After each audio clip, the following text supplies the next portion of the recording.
तो question number 21 में क्या कह रहा है, क्वेश्चन में लिख देता हूँ क्या बोला हुआ है। जैसे कि एक सोर्स है S1 सोर्स, लाइट का सोर्स है ना, ऑब्वियसली लाइट सोर्स की बात हो रही है। तो क्वेश्चन में बोल रहा है source only producing light, source जो है यहाँ से लाइट निकल रही है, तो 10 की पावर 15 फोटॉन्स पर सेकंड जो है वो प्रोड्यूस कर रहा है, ठीक है। और दूसरा जो सोर्स है S2, वो क्या प्रोड्यूस कर रहा है,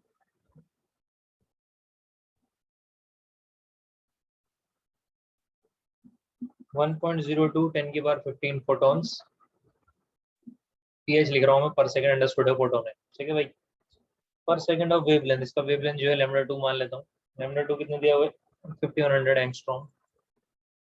और यहाँ λ1 कितना दिया हुआ है,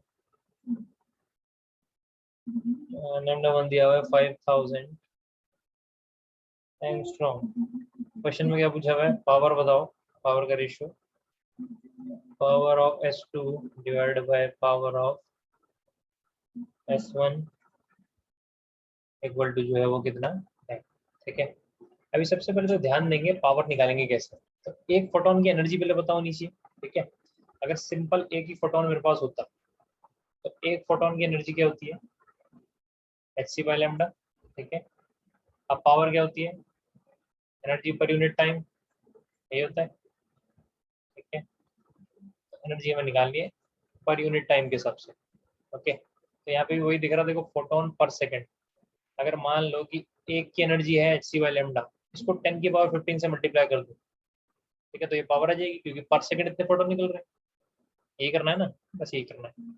तो power due to S2 divide by power due to S1, तो ये जो S2 है कितना फोटोन जो है रिलीज कर रहा है, hc/λ2 into 1.02 into 10 to the power 15 photon पर सेकंड, वो पावर होगी ना, पर सेकंड है। Whole divided by what, hc/λ1 times कितना, 10 की पावर 15 फोटॉन्स रिलीज कर रहा है, इस तरीके से। तो ये तो कैंसिल हो रहा है, ये पे hc/hc कैंसिल हो रहा है, ठीक है। और तो ये ऊपर चला जाएगा, λ1/λ2 आ जाएगा, ये λ1/λ2 इंटू 1.02, ठीक है। तो PS2/PS1 निकालना है आपको।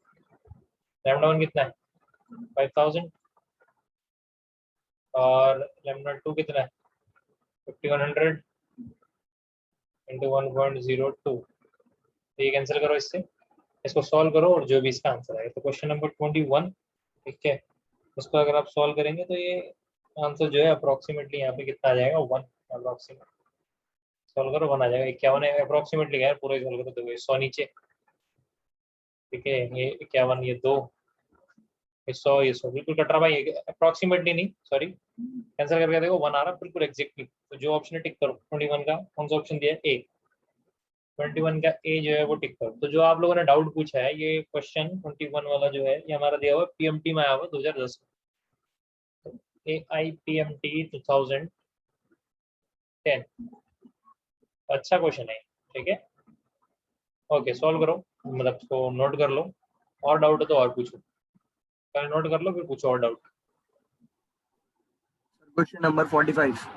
क्वेश्चन नंबर 45, ओके, क्या आ रहा है, पहले नोट करें ये वाला, देखते हैं क्वेश्चन 45 क्या है।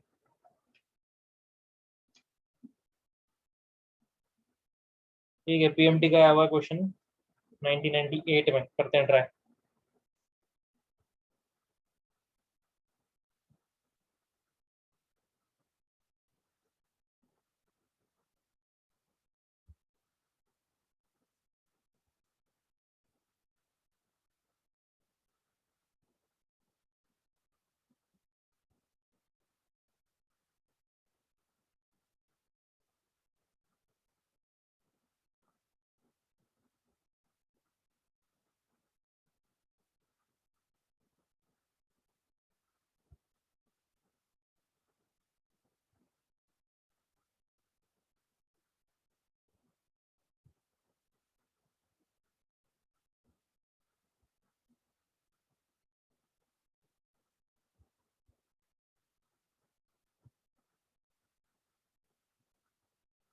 ओके, चले आगे देखते हैं। तो क्वेश्चन नंबर 45 आपने पूछा हुआ है ना।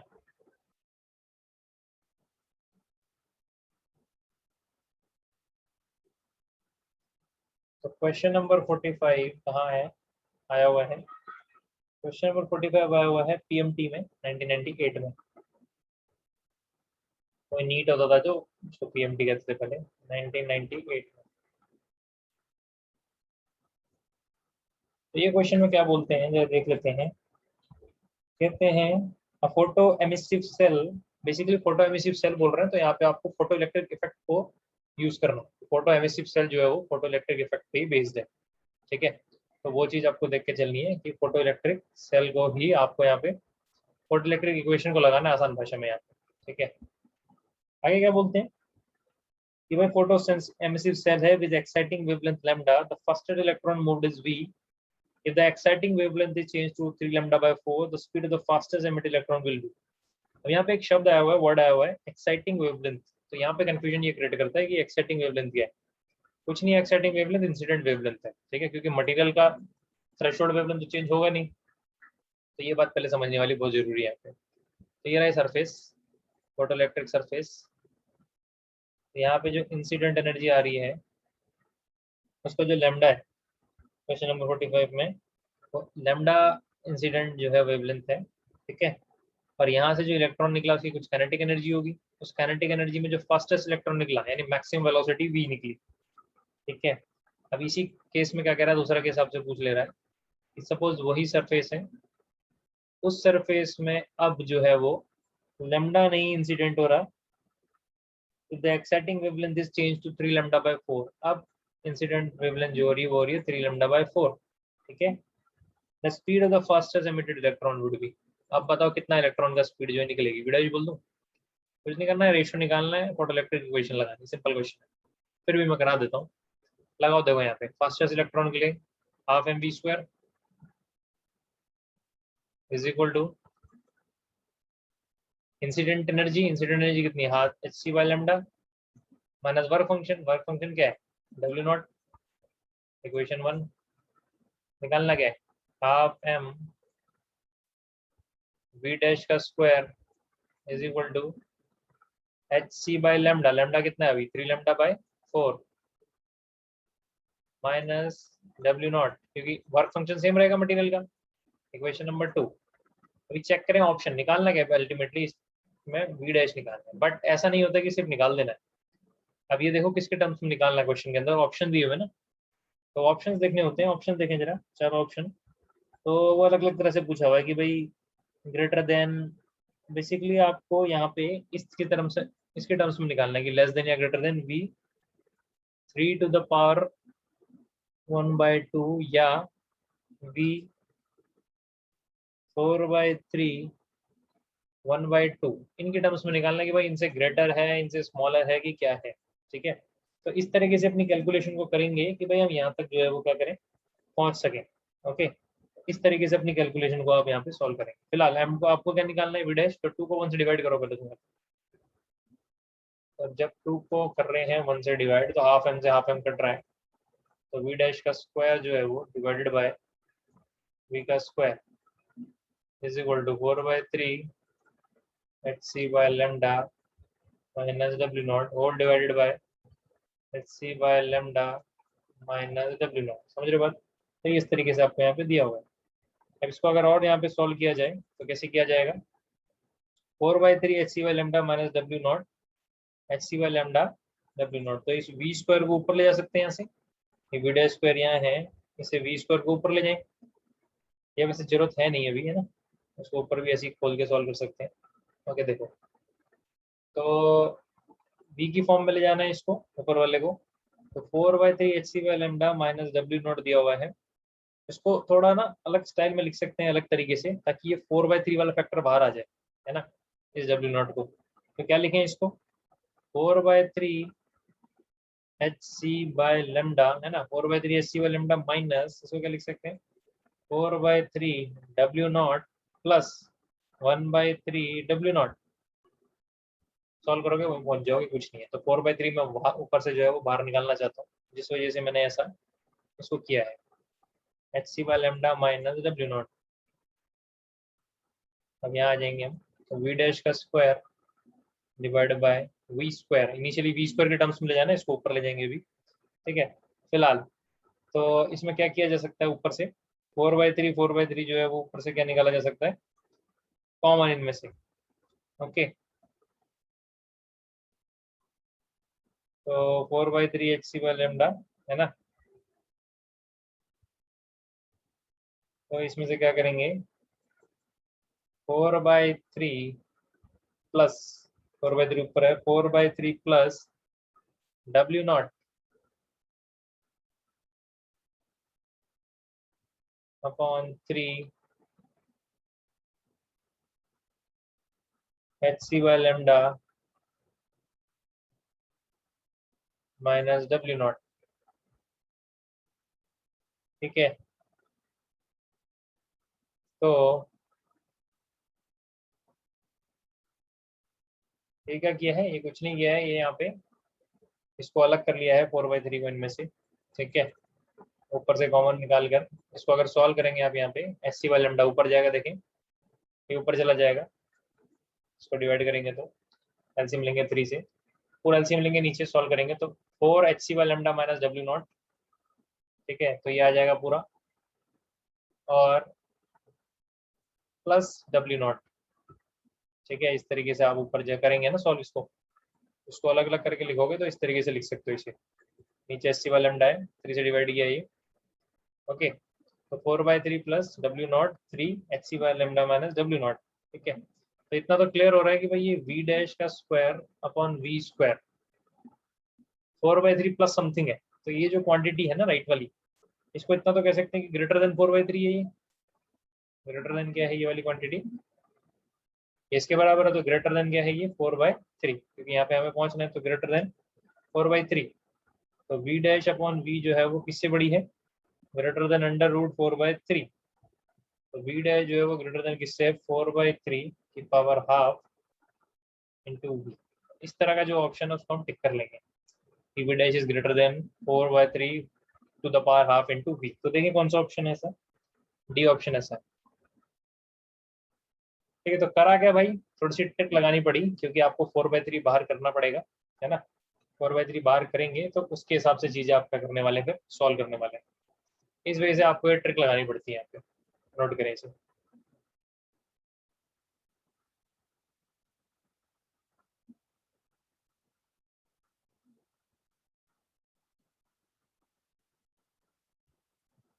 इसको नोट करके और पूछना है वो पूछें पहले, मतलब पहले नोट कर लें फिर पूछें।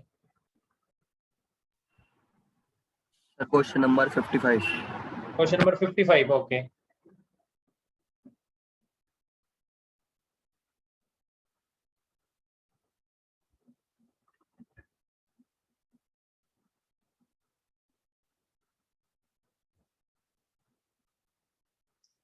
ठीक है, देखते हैं 55 क्या है।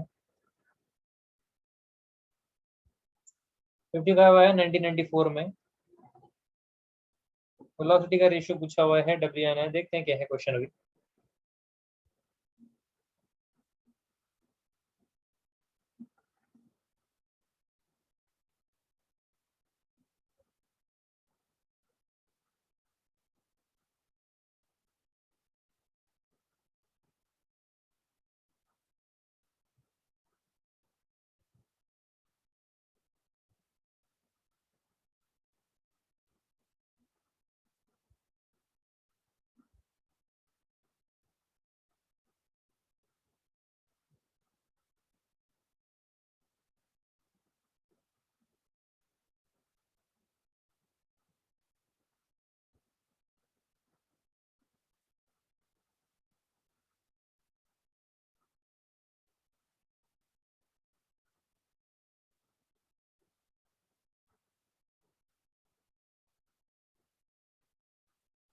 ठीक है, चले।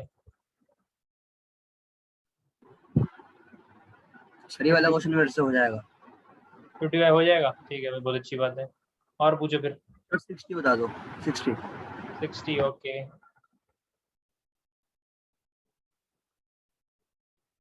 ऐसा है, 60 जो देख लेते हैं क्या है, नोट कर लो जिसका रहता है। तो 60th क्वेश्चन क्या है, देखिए 60th क्वेश्चन क्या है। तो कहते हैं 92 में आया हुआ PMT में, An ionization chamber with parallel conducting plates as anode and cathode has 5 into 10 to the power 7 electrons and same number of single charge positive ions per centimeter cube. अच्छा भाई, अच्छी बात है. ठीक है.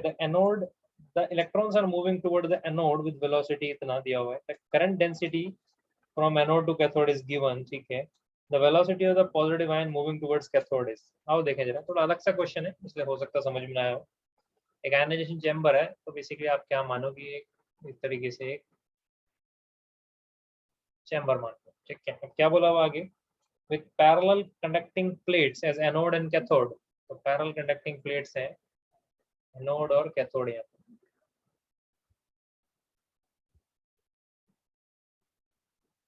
ठीक है. एनोड कैथोड क्या होते हैं?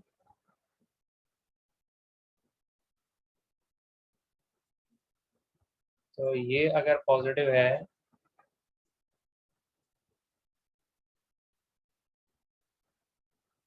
तो ये है कैथोड और ये है एनोड. ठीक है. ये है कहानी. पहले आगे क्या बोला हुआ है, an ionisation chamber with parallel conducting plates as anode and cathode has 5 into 10 to the power 7 electrons. यहाँ इलेक्ट्रॉन्स भी हैं. ठीक है. और क्या है, same number of single charge positive ions, और पॉजिटिव आयंस भी हैं. देखिए. ठीक है. सिंगल चार्ज पॉजिटिव आयन मतलब +1 पॉजिटिव आयन. ठीक है. सेम नंबर ऑफ, इनका नंबर डेंसिटी कितने दिया हुआ, number density of electron is equal to number density of ion, positive ion. वो कितना है, 5 into 10 to the power 7. Number बोलो, इलेक्ट्रॉन्स बोलो, या आयन है तो आयंस बोलो. कितना बोला हुआ है, पर सेंटीमीटर क्यूब. ठीक है. तो पर सेंटीमीटर क्यूब के हिसाब से ये दिया हुआ है, इतना है. Electrons are moving towards the anode. Electron जो एनोड की तरफ जा रहे हैं, ऑब्वियसली ऐसे ही होगा, है ना, नेगेटिव है तो इस तरफ जाएंगे. Electrons are moving towards anode with the velocity of, इनकी वेलोसिटी दे दी, कितनी वेलोसिटी से जा रहे हैं, 0.4 मीटर पर second. Current density from anode to cathode. अब देखो, इलेक्ट्रॉन की मूवमेंट की वजह से यहाँ से करंट जो है वो डेवलप होगा. तो करंट डेवलप होगा, उस करंट की डेंसिटी दे दी है जे. करंट डेंसिटी होती है जे. कितनी दी हुई है जे, 4 माइक्रो एम्पेयर पर मीटर क्यूब. ये दिया हुआ है. ये सब डेटा गिवन है. तो पूछते हैं the velocity of the positive ion toward the cathode is. अब देखो, अब इलेक्ट्रॉन है तो पॉजिटिव आयंस भी तो हैं, ये भी तो मूव करेंगे. किधर मूव करेंगे, ये पॉजिटिव है तो नेगेटिव की तरफ मूव करेंगे ऐसे. अच्छा. अब पॉजिटिव जो है वो कैथोड की तरफ मूव कर रहा है, तो करंट तो इधर ही जाएगा ना. तो ये जो टोटल करंट बन रहा है ना, ये दो चीजों की इफेक्ट की वजह से बन रहा है, सिर्फ इलेक्ट्रॉन के चलने की वजह से नहीं बन रहा है. इलेक्ट्रॉन एनोड की तरफ जा रहा है, उसकी वजह से करंट का कुछ कंपोनेंट, ये भी मतलब करंट में कंट्रीब्यूशन इसका भी है. लेकिन बात ऐसी है कि भाई पॉजिटिव आयन जो जा रहा है ना उधर कैथोड की प्लेट की तरफ, तो उसकी वजह से भी तो करंट इधर ही बन रहा है, राइट डायरेक्शन में. समझ रहे हो बात. तो इन दोनों का कंट्रीब्यूशन है जो ऊपर आई दिया हो. इसको अगर मैं इधर लिखना चाहूँ तो जो आई करंट है ना, जैसे सेमीकंडक्टर पढ़ते हो ना, उस तरीके से समझो. तो जो इलेक्ट्रॉन, मैंने कहा उस तरीके से समझो, ठीक है, होल्स नहीं है, उस तरीके से. तो ये है प्लस ये जो है आयंस. अभी इन दोनों का जो कंट्रीब्यूशन अगर ऐड करोगे तो टोटल करंट जो दिया हुआ है यहाँ पे, कहाँ गया, ये मतलब पर यूनिट का जो डेंसिटी दिया हुआ है वो मैं निकाल लूंगा करंट. तो इस तरीके से ये बात यहाँ पे की गई है. अब बेसिकली पूछ क्या रहा फाइनली आपसे कि ये बताओ कि जो ये ड्रिफ्ट, ये जो इलेक्ट्रॉन मूव कर रहे हैं, इनकी स्पीड तो हमें पता है. ठीक है. अब आपसे ये पूछ रहा है कि भाई ये मुझे बता दो जरा कि ये जो आयन मूव कर रहा है ना, ऑब्वियसली मूव ही कर रहा है, बिना मूव करे तो करंट बनाएगा नहीं. तो सिचुएशन समझ में आनी चाहिए पहले, है ना. एक क्वेश्चन ये नहीं कि रट लिया ये वाला, ऐसे 10 तरह के क्वेश्चन बना सकते हैं नीट में या मेंस में. आइडिया होना चाहिए हो क्या रहा है. तो वी जो आयन है, वेलोसिटी ऑफ आयन है, जरा वो इनको यहाँ पे बता दो. किस तरीके से हम यहाँ पे इसको बता देंगे. ठीक है. तो ये वाला कॉन्सेप्ट लेंगे हम कि भाई जो आई है वो जितना इलेक्ट्रॉन चला वो, और जितना आयंस चला करंट वो, उन दोनों को जो है वो ऐड करके यहाँ पे काम चलेगा. ठीक है भाई. NE/VD होता है, आपको ये पता होना चाहिए करंट की वैल्यू क्या है, NE/VD. तो आओ लिखें, टोटल करंट आई ये होगा एन तो एन ही है, दोनों का एन मान लो. ई तो ई है, एरिया ए. इसकी स्पीड कितनी है, वीडी ड्रिफ्ट तो वी मान लो, वी यहाँ पे दी हुई है, वी ई बोल दूँ उसको मैं. प्लस अगला हो आई आयंस, एन तो इसका भी एन ही है. चार्ज इसके ऊपर भी सिंगल है, ई एरिया ए और वी आयन, इसको आई ओ एन बोल दे रहा हूँ। ये टोटल करंट यहाँ पे दिया होगा। अब एक बात समझो, ये ए को नीचे ले आओ क्योंकि डेंसिटी दिया ना, करंट थोड़ी दिया। अच्छा भाई बहुत बढ़िया। क्या बच रहा है, एनी को कॉमन लो या नहीं भी लो तो चलो, चलो ले लेते हैं। V E plus V ion, मेरे हिसाब से तो क्वेश्चन हो ही गया, इसमें है ही क्या। आई बाई ए कितना दिया हुआ, 4 माइक्रो एम्पेयर 10⁻⁻6 एम्पेयर पर मीटर क्यूब।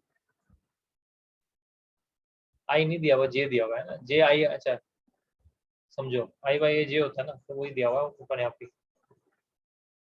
तो आई बाई ए क्या दिया हुआ है यहाँ पे, जे होता है आई बाई ए। आई बाई ए दिया हुआ है 4 माइक्रो एम्पेयर पर मीटर क्यूब। नंबर डेंसिटी देखो दोनों की बराबर है, 5 इंटू 10⁻17 इलेक्ट्रॉन है जो भी upon centimetre cube. Metre cube है, सेंटीमीटर क्यूब है, यूनिट का ध्यान रखना जरा।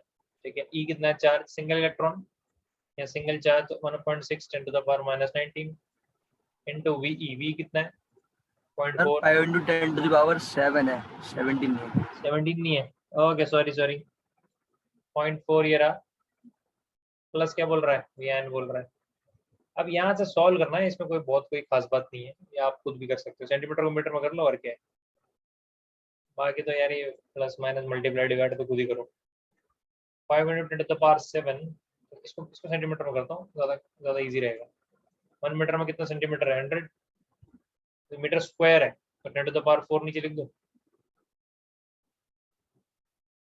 ठीक है, तो 1 मीटर में 100 10⁻4 centimetre square, 13 centimetre cube. Solve करते रहो अपना।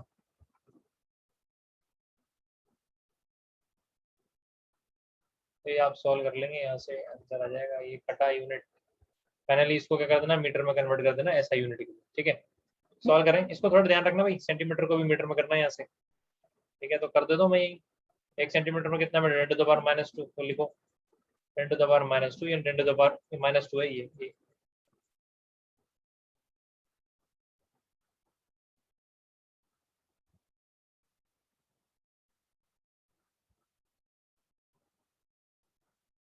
ठीक है, मीटर सारा हो गया काम, ऐसा यूनिट में वी एन फाइंड करना, कोई बहुत बड़ी बात नहीं है ऐसा। जो भी ऑप्शन है मैं बताया तो कौन सा आ रहा है, 60 का डी आ रहा है 0.1, डी ऑप्शन है 0.1, करके देख लेना घर पे। लिखे पहले आराम से इसको, उसके बाद जो डाउट और है वो पूछें, चाहे आपका फोटो इलेक्ट्रिक इफेक्ट में है चाहे एटम में है। ठीक है, और जो लाइव क्लास में नहीं है उनके लिए मैं ये नीचे डाल दूंगा क्वेश्चंस।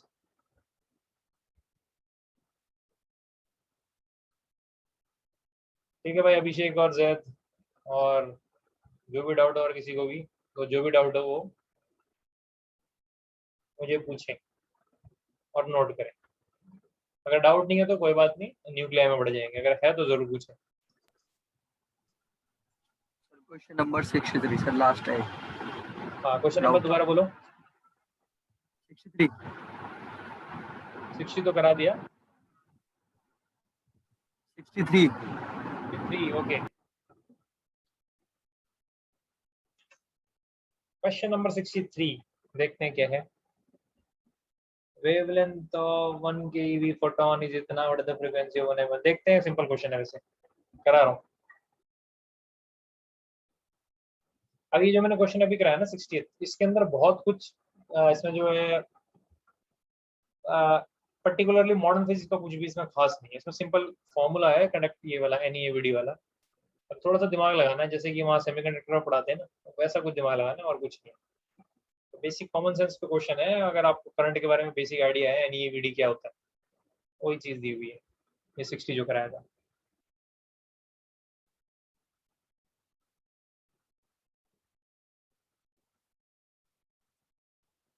ठीक है भाई, 63 क्वेश्चन एक बच्चा पूछ रहा है, आओ जरा करके देख लें भाई। 63 क्वेश्चन क्या है। 63 में कहते हैं the wavelength of 1 keV photon is given. अच्छा फोटोन है, ठीक है, तो ये एक फोटोन है, पूरी रेडिएशन नहीं बना रहा, एक फोटोन की बात कर रहे हैं। तो इस फोटोन की जो एनर्जी दी हुई है वो दी हुई है 1 keV, किलो इलेक्ट्रॉन वोल्ट। तो इसका जो लैम्डा दिया हुआ है करस्पॉन्डिंग, वो कितना है, 1.24 10 to the power -9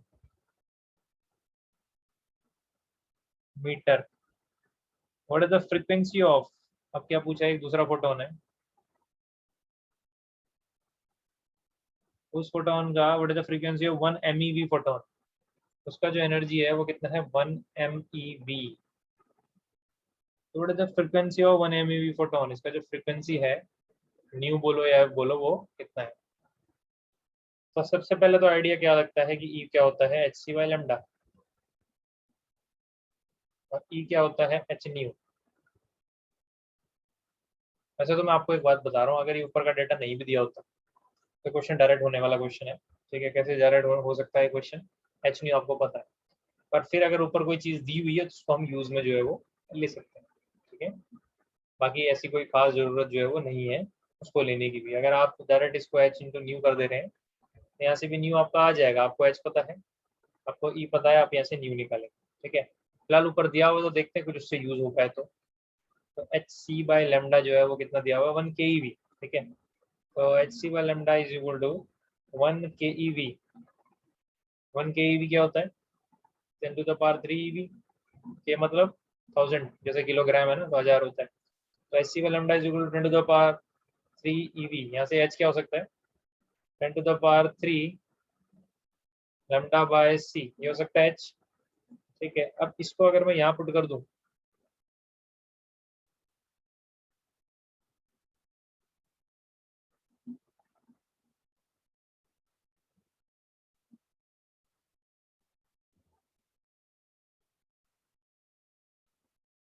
ठीक है, चलो देखो मैं क्या कर रहा हूँ। हाँ भाई यहाँ देखो एच न्यू है, क्या बोल रहा है यहाँ पे, न्यू निकालो, ये कितना है 1 MeV। इस MeV को जरा उसमें करो EV में, 10 to the power 6 EV is equal to h 10 to the power 3 lambda by c into nu. करना क्या है, न्यू निकालना है, न्यू कितना आ जाएगा 10 to the power 6 EV into c 10 to the power 3 into lambda, ठीक है। एनर्जी भी ईवी में, ये ईवी में, ये कैंसिल होगा तो c/λ यहाँ से आपको बेसिकली फाइंड करके निकाल देना है, वैल्यू पुट करनी है लैम्डा की और c की और हो जाएगा कुछ। तो दिया हुआ तो उसको हमने यूज कर लिया, बट अगर नहीं भी दिया होता तो हो जाता, सिंपल क्वेश्चन है, ठीक है। तो न्यू की वैल्यू क्या आएगी यहाँ से सॉल्व करके करोगे तो लैम्डा रखो c रखो सॉल्व करो तो आंसर अप्रोक्सीमेटली ये आएगा 10 to the power 20 हर्ट्ज। तो जो भी ऑप्शन है इसके आसपास वो चेक कर लेना, बी ऑप्शन एग्जैक्टली यही है, तो बी ऑप्शन टिक कर लेना। 63 नोट करो इसको। और जो डाउट है और पूछो, चाहे फोटोइलेक्ट्रिक में हो चाहे एटम में हो, कहीं पे भी हो।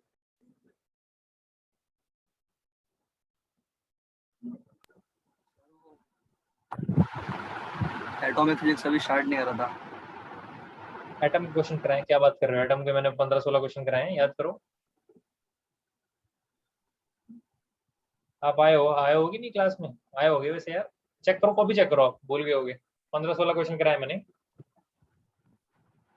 हाँ सर मैं आया था सर। कॉपी चेक करो एटम्स के मैंने स्टार्ट नहीं करे सर। हाँ स्टार्ट करें यार, क्या बात कर रहे हो तुम, न्यूक्लियर स्टार्ट नहीं किया, एटम शुरू किया है। कॉपी चेक करो, 15-16 क्वेश्चन कराए मैंने, मेरे को याद है।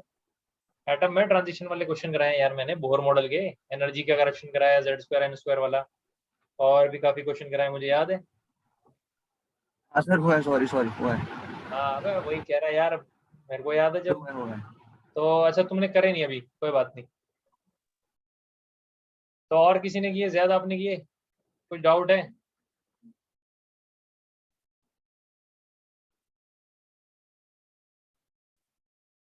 जैद भाई कर रहे हो कि नहीं कर रहे हो होमवर्क कुछ? Yes sir. करते चलो भाई, जरूरी है होमवर्क, ठीक है। तो चले फिर, मैंने मान के चल रहा हूँ कि मैंने आपके लगभग सारे डाउट जो है वो रिजॉल्व कर दिए इसी क्लास के अंदर, ठीक है। ये जो है वो सारे हमने पीएमटी के, नीट के प्रीवियस ईयर क्वेश्चन करे, इलेक्ट्रॉन प्रोटॉन के, वो आपसे हो रहे हैं, कोई बहुत टफ नहीं है, ठीक है। एक दो क्वेश्चन नो डाउट थोड़े से अलग से आते हैं सीबीएसई के मुकाबले, और लेवल तो थोड़ा सा ऊपर है, बट फिर भी जिसने मेरे से पढ़ा है, जैसे आप लोगों ने पढ़ा है, ये कोई बड़ी बात नहीं है, बिल्कुल ईजी हो रहे हैं, आराम से हो रहे हैं, कॉन्सेप्ट आपको क्लियर है। अब ऐसे ही आज जाके आप होमवर्क करो किसका, एटम्स का, और नेक्स्ट क्लास में मुझे एटम का डाउट पूछो, ठीक है। और ये सब चीज़ें आप नोट करो। इसके बाद हम क्या कर रहे हैं, अब अगली क्लास में, अब इसके बाद जो अगली क्लास हम कंटिन्यू करेंगे, उस क्लास में न्यूक्लियाई का जो है मैं आपको क्वेश्चंस कराऊंगा, जो एग्जाम्स में आए हुए हैं या जो आने के चांसेस है, उस तरह के क्वेश्चन कराऊंगा, उसको नोट कर लें, ठीक है। और इतना ही करेंगे इसमें, फिर मैं दोबारा आपको क्लास में बुलाऊंगा।